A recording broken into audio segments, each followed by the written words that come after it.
Welcome back, MPC. Let's now have Presidential Spokesperson Harry Roque. Good morning, Philippines, at good morning to the ladies and gentlemen of the Malacañang Press Corps. Yesterday, we had our regular cabinet meeting, and there were 3 items on the agenda, first of which was report of the Interagency Committee on Boracay, particularly the carrying capacity assessment of Boracay Island. Then there was a joint statement of the Cabinet Economic Development Cluster on 2018 August inflation and measures to address food inflation. And the last agenda was the direct flights from Manila to Tel Aviv.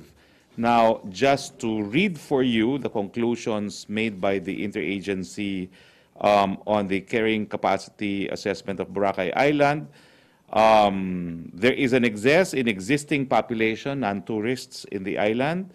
There's an excess in existing hotels and available rooms, and there's excess in solid waste generated. There is sufficient water supply. There is, however, insufficient wastewater treatment facilities. Some of the recommendations which were adopted yesterday include maintain the tourism carrying capacity of 19,215 persons per day, 6,405 tourist arrivals per day. Evaluate the feasibility of utilizing the extra available rooms. Promote wetlands utilization for filtering out waste from both soil and water through plant uptake. Maximize open spaces for vegetation. Minimize point source pollution. IEC, especially on both solid waste and liquid waste management. Minimize coastal erosion, and establish permanent monitoring facilities in designated areas. So the most important is that they assess that the carrying capacity for Boracay is 19,215 persons per day, including 6,405 tourist arrivals per day. Now, as far as the report of the economic cluster is concerned, they actually did not make a presentation in the cabinet itself. They, however, distributed a document, and they had an earlier briefing for the president on their joint statement on August 2018 inflation and measures to address food inflation.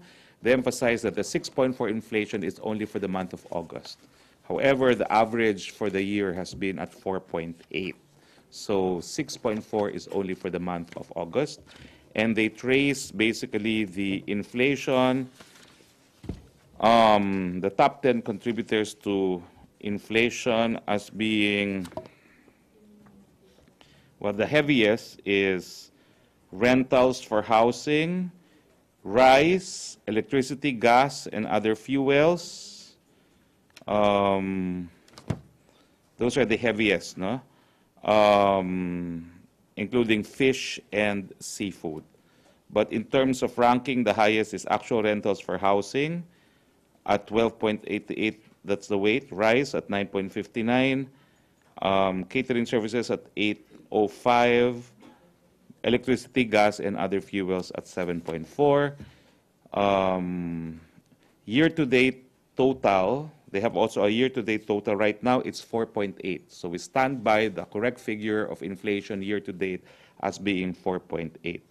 Now, the highest, actually, of the different sectors whose prices increase is tobacco. The highest increase was registered for tobacco, and year-to-date, the increase is 25.9. And that's why we underscore that this is not bad, because we're trying to discourage people from smoking tobacco. The next highest is 19.1, operation of personal transport equipment at 19.1, and then fish and seafood at 11.9, and then vegetables at 8.6, non-alcoholic beverages at 8.3, and then electricity, gas, and other fuels at 6.7%. Now, what are the proposed anti-inflationary measures? Well, they broke it down into short-term, immediate to short-term. First, we assure the public that we have sufficient rice. We have 4.6 million sacks of rice available in NFA warehouses, which will be released immediately. we have around 2 million sacks of rice which will arrive before the end of September. And the NFA Council has likewise approved the importation of 5 million sacks that will arrive over the next 1.5 months. Now, 2.7 million sacks will be allocated to Zabsulta, Zamboanga, Basilan, Sulu, and Tawi-Tawi.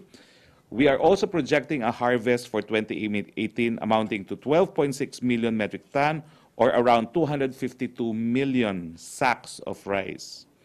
Now, another 5 million sacks of rice will be imported early next year. Now, another solution, aside from importation, is to simplify and streamline the licensing procedures for rice imports of the NFA. They will form monitoring teams for surveillance of rice from ports to NFA warehouses and outlets. Urge the Senate to immediately pass the rice tariffication bill within the month. On fish, allow imports to be distributed in Metro Manila and other markets in the country. On chicken, set up public markets where producers can sell directly to the end customer, as well as provide cold storage facility for this purpose, and I believe the DTI discussed this earlier. On sugar, simplify procedures to allow importation to direct users to moderate costs to consumers. On vegetables, improve logistics, transport distribution, and storage would reduce prices to consumers. Kaugnay nito, sinabi po ni Presidente sa kanyang ugnayan kahapon kay Secretary Salponelo, gusto niya wala nang pipigil doon sa mga nagde-deliver ng mga gulay galing sa norte papuntang Metro Manila. Prioritize the release of essential food items in the port. Ito po yung sinasabi natin na dapat magkakaroon ng designated person na on duty all the time para lumagda ng mga papeles, lalong-lalo na sa pag-angkat ng bigas dyan sa customs. Ang mga medium to long-term measures na sinuggest nila para sa agrikultura po, facilitate better access to farming technologies, promote research and development to develop resilient and high-yielding varieties of rice, promote utilization of high-yielding variety of crops, reassess the country's planting season and crop viability in each region, and LGUs to aggressively impose the idle land tax. Sa fisheries sector, i-review at possibly amend the fisheries code and other policies governing the sector. Sa legislation, introduce tariffication for sugar, fish, meat, and vegetables. Now, so far po, sa comparative inflation rate, ang pinakamataas pong inflation was experienced during the time of President Cory Aquino, followed by Fidel Ramos, Joseph Estrada, Gloria Macapagal Arroyo.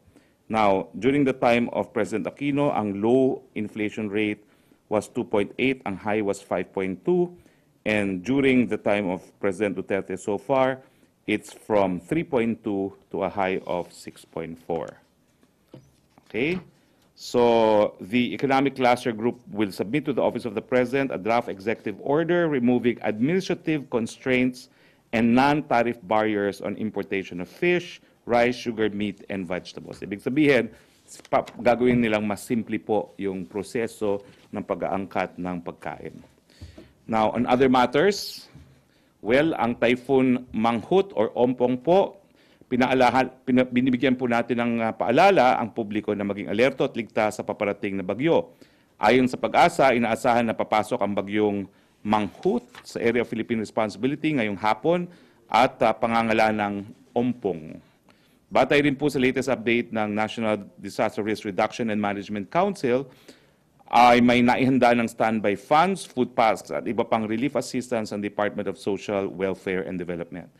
Nakipag-ugnayan na po ang gobyerno sa mga ahensyang may kinalaman sa disaster preparedness para sa kanilang mabilis na pagtugon sa mga maaaring maapektuhan ng bagyong Ompong.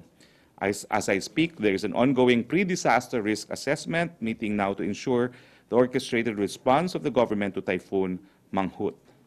Ngayon pa lamang po ay hinihikayat na po natin ang mga kababayan na umantabay sa mga ulat, balita, abiso at anunsyo mula sa mga istasyon ng gobyerno maging sa social media accounts ng mga ahensya ng pamahalaan. Alamin ang evacuation plan sa inyong lugar. Huwag rin po natin kalimutang maghanda ng flashlight at radyo na may bagong baterya, sapat na pagkain, mainom na tubig, gas, baterya at first aid supplies. Iwasan rin po natin ang mga mabababang lugar, pampang, bangin at paanan ng mga burol at bundok. Sa ating mga kababayan po na wala namang gagawin sa labas ay mangyari manatili sila lamang po sa kanilang mga bahay at huwag gumala para sa inyong kaligtasan. Ipanalangin po natin ang kaligtasan ng lahat. Good news, the Philippines went 3 notches higher from its 2016 ranking, landing at 10th spot out of 20 economies for long-term trade sustainability. According to the 2018 Hinrich Foundation Sustainable Trade Index created by the Economist Intelligence Unit, the Philippines outperformed its neighboring countries, Malaysia and Thailand, in overall scores. The index score was measured based on the following pillars: economic growth, social capital, and environmental protection. We're also pleased to announce that the Philippines continues to sustain investor confidence through strong microeconomic fundamentals and growth prospects. According to the Bangko Sentral ng Pilipinas, the country's foreign direct investments net inflows posted a 42.4% growth for the first half of 2018, with a cumulative amount of $5.8 billion compared to the same period last year.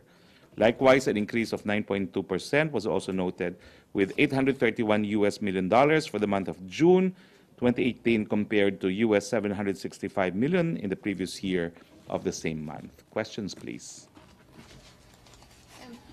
Tina Panganiban Perez. Hi, Tina. Welcome. Are you here long-term or just visiting? Just for today, sir. I miss you. I miss also you in the house. Tell them I miss all of them. I'm not there anymore, sir. Ah, wala ka na? Saan ka na? GA. Ah, general assignment. Yes, Okay. sir. Sir, I'd like to know your reaction to the resolution filed by Senator Trillanes to investigate possible conflict of interest of relatives of government officials who may have contracts with government. Well, that's a resolution that should be acted upon by the Senate. We cannot interfere with it because the Senate has plenary powers to conduct its own Senate investigations. But initially, based on the reports that came out so far, do you think there's a conflict of interest? Especially SAP Bongo was mentioned in the resolution, sir. I'm not aware of any conflict of interest on the part of anyone, and I'm sure Sap Bongo can very well defend himself. Sir, last na po. On the statement of the President, seemingly daring the military to oust him, ini-instigate, ano bang purpose ni Presidente dun sa pagsasalita niya ng... Ang konteksto po kasi ni Presidente, sabi niya kung gusto niyo talagang mag-alsa na kayo nang matapos na. Ibig sabihin, kampante po ang Presidente na wala namang suporta na manggagaling sa hanay ng militar para patalsikin siya sa pwesto. So yung kanyang seeming incitement is actually also an expression of confidence na wala naman susunod po kay Senator Trillanes at sa kanyang mga kasama. Follow-up? Pia. Sir, yesterday President Duterte was talking about a September 21 plot to assassinate him. Ano po ba yung information na hawak niya? Hindi ko po alam kung assassination yun. No? Ang narinig ko lang po is yung sabuatan sa panig ng komunista, ng mga Magdalo at ng mga Dilawan. No? At ang sabi po niya, this is based on intel. No? So we leave it at that because I was not privy to the intel that the President received. So you don't know, sir, where he got the intel info? He did say it from a foreign government. Meron po ba tayong indication kung sino tong bansa na ito, sir? None. Because I'm not privy to that intel. Sir, is this a regular thing for a country to spy on the government's perceived enemies? I do not know if it is a regular thing. What I do know is that's the nature of intel. Intel precisely is intended to provide you information to avoid eventualities. Thank you, sir. Nestor?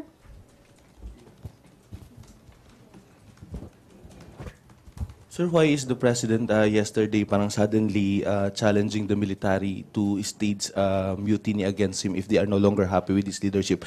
Does this not mean that he is challenging the loyalty of the AFP because during his arrival speech last week and he mentioned that there was no need for a loyalty check among the military and the police? As I said, I think the proper context is challenge niya dahil sigurado naman siya na walang suporta. So, pero sinasabi niya, ako hindi kapituko. Kung gusto niyo, gawin niyo. But I think the President, by saying so, remains confident na walang banta sa kanyang administrasyon at wala namang sasama sa mga komunista at saka dun sa mga nagbabalak na patalsikin siya. Ina Andolong. Hi, sir. Sir, dun po sa Intel, the President said that he wants these declassified. How soon will this be released? Because he said any day now. We'll just have to wait. Sir, but it would seem that the President is aware of kung saan nga tong galing, as he mentioned, and he's okay with this. Isn't this interference? No. Oh, even as early as the time when we developed interstate relations, no, the gathering of intel has always been recognized as a function of diplomatic missions. No? We have regular reports from our own embassies. We all also get intel information. That's the nature of diplomatic relations nowadays. Okay. So just to be clear, the President does not see anything wrong with other countries listening to conversations of people here in the Philippines? Well, we have been beneficiaries of shared information from the United States about terrorist groups. Nothing wrong with that. And he does not intend to call them out for listening in to conversations here. I mean, what also makes you sure that, are you not worried that they may also be listening to government officials? I'm sure everyone is listening to everyone else. And that is why the rule now is don't use your telephone. And this is not something for ordinary people to be worried about. Well, at this time and age, you need to know that oftentimes privacy of communication is seriously challenged, not just by Intel individuals, but because of the nature of the technology. No? So take extraordinary precautions in protecting the privacy of your communication. Thank you, sir. Tina? Okay. Christine?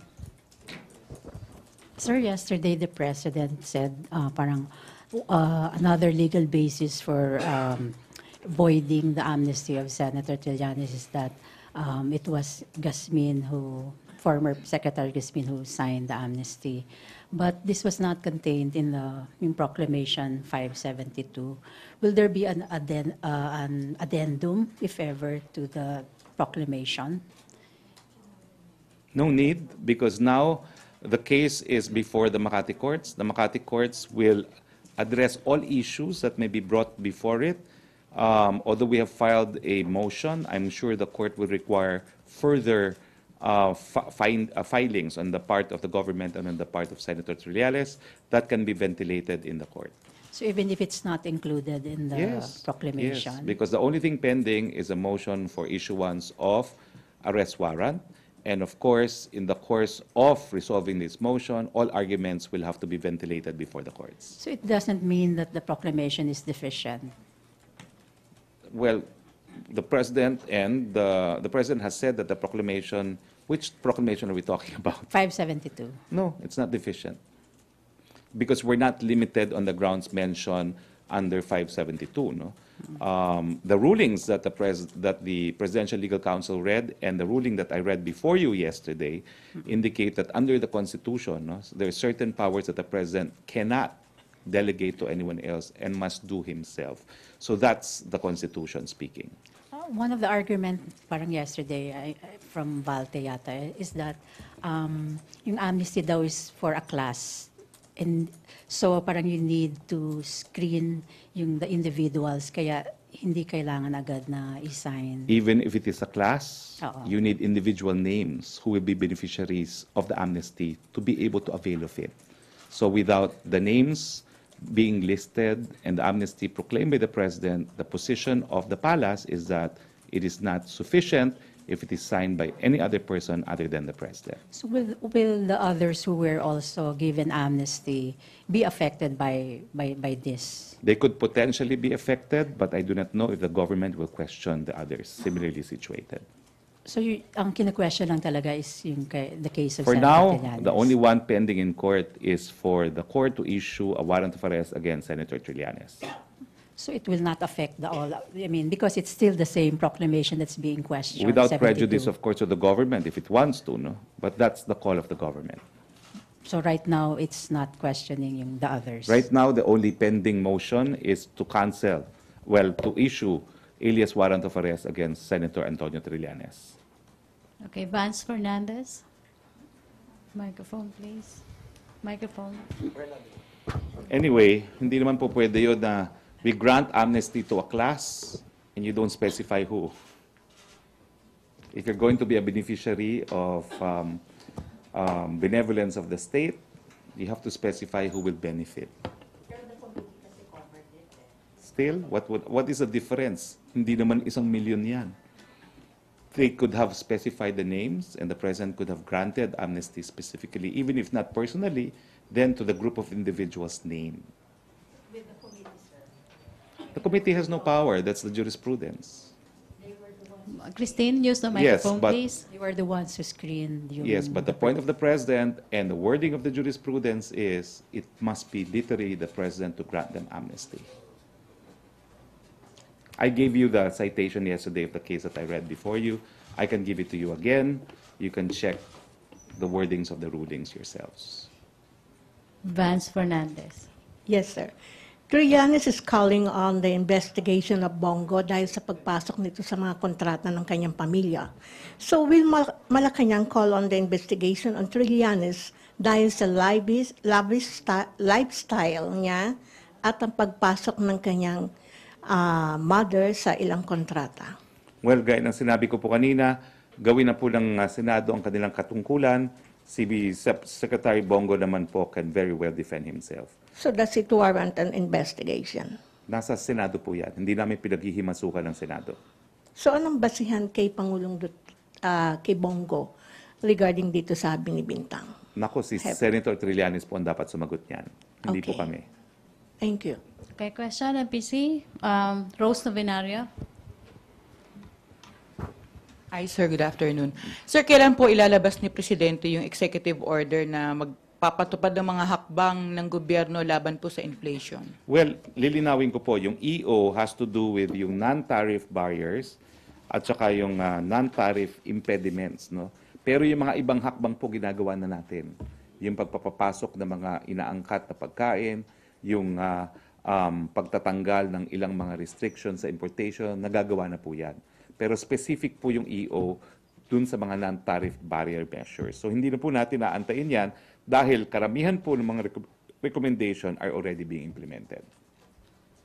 Another question, sir. Sir, ano yung nakitang dahilan ni Presidente para tanggapin yung resignation ni Jason Aquino as NFA Administrator? And hindi na po siguro pinag-isipan pa ni Presidente yon dahil kung ayaw naman niya manungkulan dahil hindi niya kaya, yun naman ang dahilan na sinabi ni Presidente, hahanap ng kapalit na kakayanin. Sir, mananagot kaya siya dun sa nangyaring rice shortage sa ibang lugar sa Pilipinas, sir?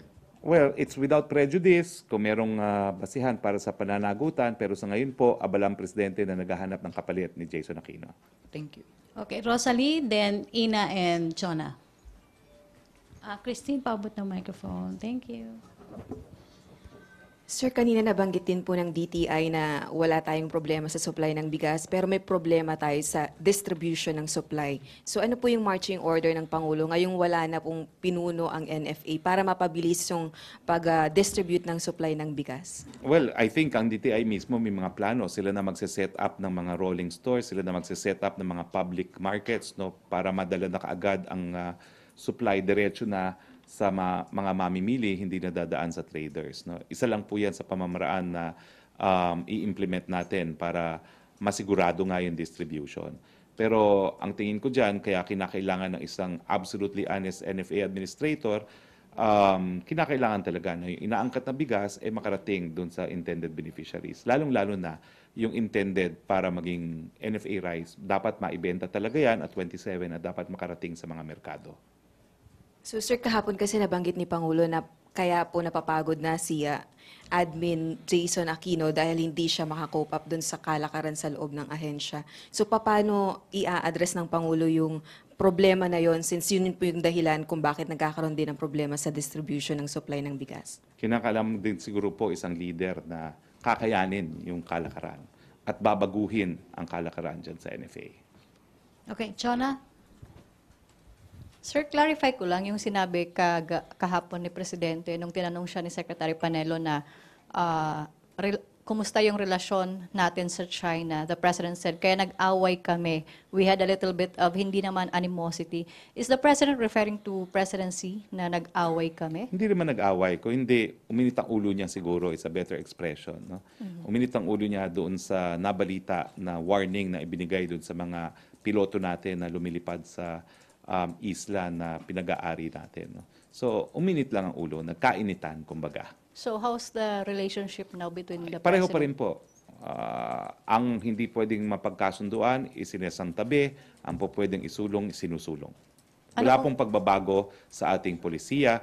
Ang susunod na hakbang na nga ay yung pagpirma ng kasunduan sa panig ng dalawang bansa pagdating dun sa joint exploration. Na importante naman, no? Dahil alam natin na ang ating problema talaga, kakulangan ng krudo at langis, na kapag tumaas ang presyo nito sa merkado, lahat tumataas. So, importante talaga na ituloy na natin itong exploration nito nang tayo po ay magkaroon ng energy security. Okay, last two, Ina, then Pia. Sir, maikli lang to. Just a categorical answer, sir. Ano ang status ngayon ng Proclamation 572 as far as Malacañang is It's concerned? valid. There is no impediment for its implementation. And therefore, we believe that the amnesty granted to Trillanes, Senator Trillanes, is null and void ab initio. Okay, and it's concerning yung sa Makati Court, yung arrest issue. What's going to happen now? Now that it's in effect. The president is a prosecutor. He knows that the arrest will have to be pursuant to a warrant to be issued by the court. So we are awaiting the issuance of the RTC, if any, of a warrant of arrest against Senator Trillanes. Inevitably, it is the court that will rule on the validity of Proclamation 572 because if it issues a warrant of arrest, it is ruling that 572 is valid. If it refuses, then it is ruling that 572 is invalid. However, this is a complete win for the government because the Supreme Court, by referring it to the RTC, recognizes that the RTC retains jurisdiction to hear and try the cases against Senator Trillanes for coup d'etat. Thank you. So that, Okay. I think, is a fundamental victory for the state. On Trillanes, Nestor? Secretary, so is the government now acknowledging that Senator Trillanes applied for amnesty since you mentioned that since the government's now saying that it was approved by former Defense Secretary Voltaire Gasmin? No, it has never been disputed that he was granted amnesty. The issue is it's void ab initio because he did not comply with the requirements. Still on Tina?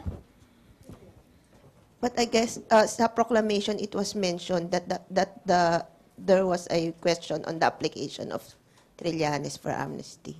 Yes, we are questioning that. And alam mo, lahat itong mga usapin na ito could easily stop if Senator Trillanes can show his duly received application form because we can't find a copy in the DND. Secondary document is his own application duly received. Kung ano-ano po pinapakita niya, pati yung sample ng application sa Supreme Court na blanco naman, no?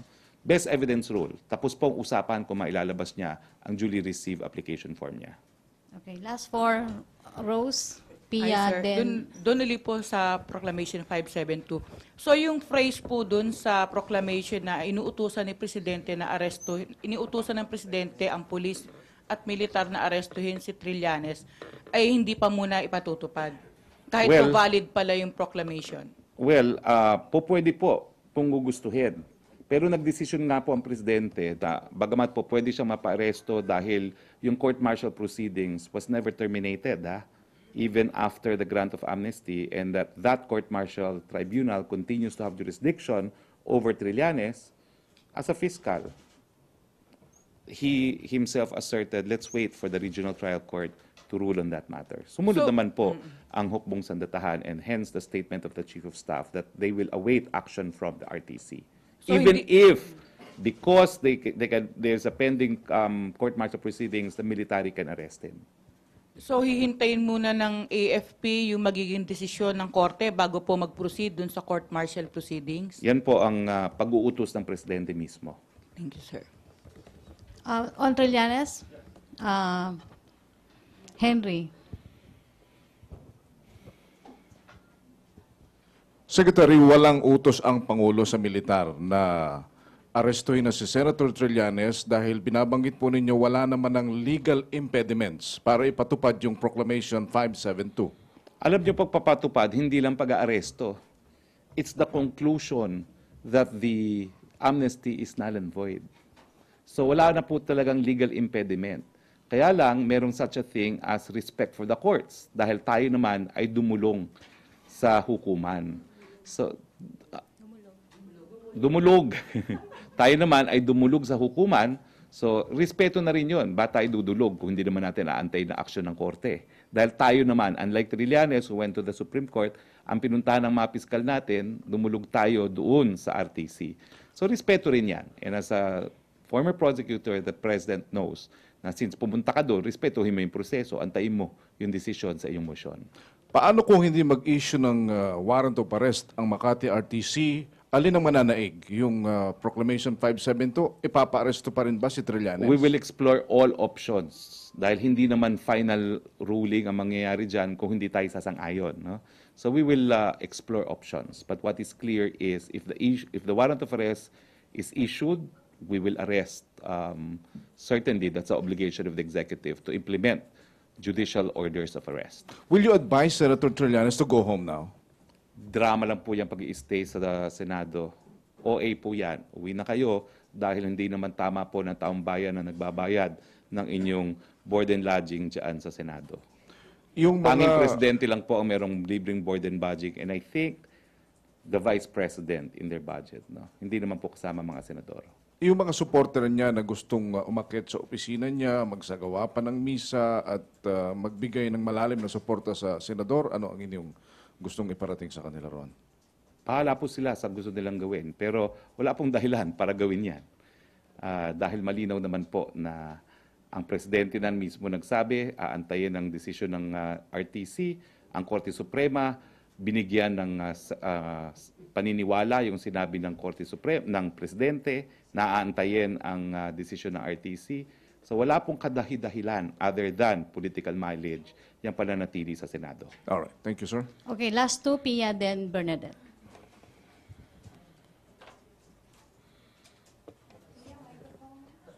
Nestor? Sir, can I get your reaction? According to constitutional law professor Tony Lavinia, he said that allowing another country to spy on the critics of President Duterte is a culpable violation daw of the Constitution. It's a betrayal of public trust and an impeachable offense. That's his personal opinion. I taught at the same law school. I do not recall that we were teaching the same subject of constitutional law. He may have taught it after or before we were together in the College of Law, but that's his personal opinion. And of course, ultimately, whether or not it's impeachable will be a decision of the House of Representatives. Kasi he's saying na itong collaborating with foreigners to attack your fellow Filipinos, parang betrayal of public trust, especially if you're the President of the Philippines. Parang kinocompromise mo yung security ng country, working with a foreigner. As I said, the decision whether or not it's impeachable will be a decision of the House of Representatives. I was similarly situated, kaya nga po tumakbo ako sa Kongreso at nanalo. Kasi parang as an academic, kahit ano sabihin mo, wala naman sa isa yan kapag ang magdedesisyon, Kongreso. No? So, that's just an expression of a personal opinion which should not carry much weight. Sir, on another topic, kasi prior to President Duterte's talk to the nation yesterday, there have been many speculations na baka may malaki siyang i-announce and it turns out na wala naman. Parang, what do you think, what was the reason behind this, sir, that he wanted to talk to the nation? And also, what do you think that this achieved at the end of the day? Well, I think the motivation is obvious. Napuntahan lahat ng media mileage kay Senator Trillanes dahil nandun po kami nagtatrabaho sa Israel at sa Jordan. So just to settle all issues, binabuti ni Presidente na makipag-usap sa bayan in that format. No? So that was the only justification for it.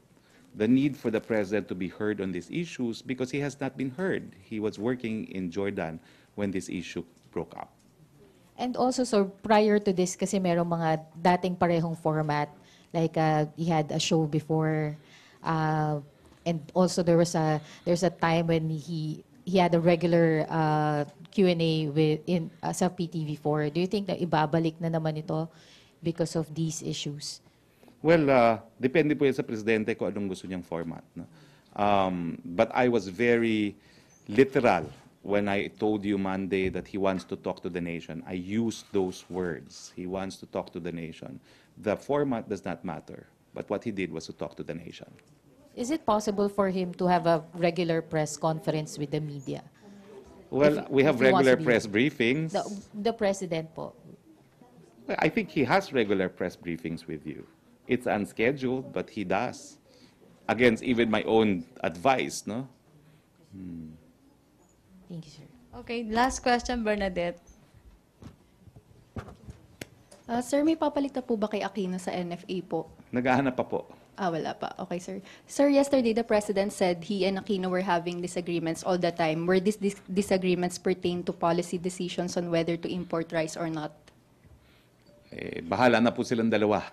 Dahil hindi naman ako nakaharap nung sila nag-uusap. Nakita ko sila nag-uusap minsan lamang sa Southern Leyte at hindi naman ako naghimasok because I think the President wanted privacy with him. Okay, sir. Sir, what was really the President pertaining to abolish? Is it NFAC or NFA? Literally, he said NFA Council. But you cannot abolish a council without amending the law that created the NFA because the council was provided in the same law that created the NFA. So mukhang you could interpret it as possibly the President not wanting to completely abolish NFA because ang sabi niya dapat isa lang nagdedesisyon, no? But doing away with the council. But the pending legislation in Congress would make NFA a superfluous government body because the most important mandate of NFA is to provide food security through importations, no? Having a monopoly over the importation of rice and corn. So, sir, hindi na po magda-draft ng bill ang Palas to abolish NFA? Hindi na po kailangan siguro dahil as a matter of course, kung masusunod yung tarification, mawawala na yung number 1 na monopoly na kapangyarihan ng NFA. Okay, sir. Okay, thank Sir, you. last na. The President said he wants the buffer stock to be good for 60 days. May particular volume po ba ng rice imports na tinitignan si Presidente?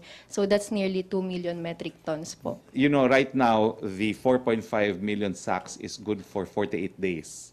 So, there's a mathematical computation to it. But the ano ba yung figure na sinabi ko kanina? Ano yung sinabi ko kanina? 4.6 million is good for 48 days. So, tama po ba yung 60-day buffer stock equals 2 million metric tons po? Kasi 15 days, I think, is about 480 Kasi hindi ko alam to 500. how many million sacks ang metric ton eh. So, let me get the figures and tell you on Thursday. Okay, sir. Thank you po. Okay, thank you. Thank you, MPC. Thank you, Presidential Spokesperson Harry Roque. Thank you. See you on Thursday. Thank you, Malacañang Press Corps. Back to our main studio sa Radyo Pilipinas and People's Television Network.